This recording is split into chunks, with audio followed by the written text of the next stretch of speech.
Thank you all for being here this afternoon, a sunny afternoon in Philadelphia.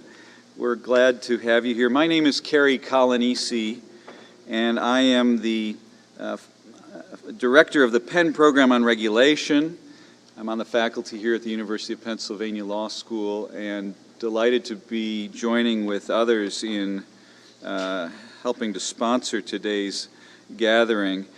I'm really grateful that you all can be here today to have an opportunity to engage in an important dialogue about Microsoft v. Motorola and its legacy, and about contemporary and emerging issues in standard essential patents.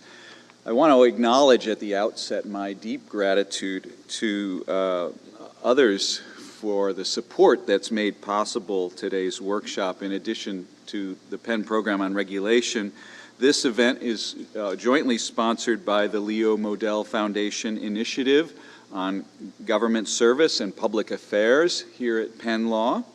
It's also co-sponsored by the Center for Technology, Innovation, and Competition with my colleague Christopher Yu, who has founded that and leads it along with other colleagues who are here and participating. The Competition and Policy Initiative at the Wharton School, which was founded and directed by Aviv Nevo, our colleague from down the street. Really pleased to have your support and involvement. Of course, I also wouldn't be here, we all wouldn't be here without the great support of the Penn Law logistical team and coordination staff, and I want to thank them and Anna Gavin as well. This particular workshop has its genesis actually in a separate project, a separate collaborative project on the interaction between private codes and standards and the law. And specifically a project that was designed to develop curricular materials that could be used in law schools by faculty, some of whom would teach in areas quite disparate to what we're going to talk about today, but could incorporate some lessons about private codes and standards into some of their existing courses.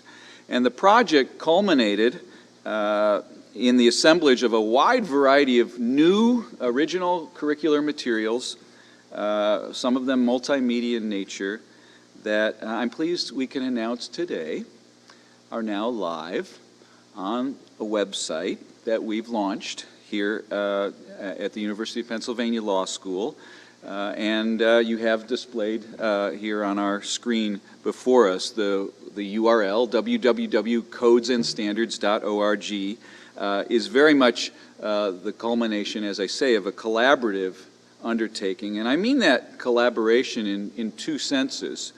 First, the project was supported by a collaborative agreement, actually technically two collaborative agreements with the National Institute of Standards and Technology, which is situated in the U.S. Department of Commerce.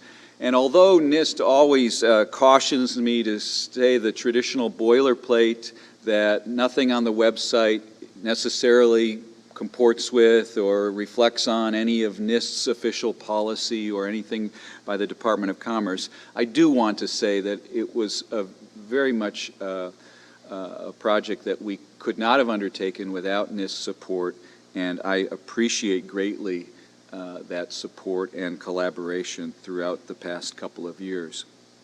A second sense in which this project has been collaborative is that the materials that are on this site and that we developed for use in the classrooms around the country was produced by a variety of scholars across the country, and some who are here in this room today.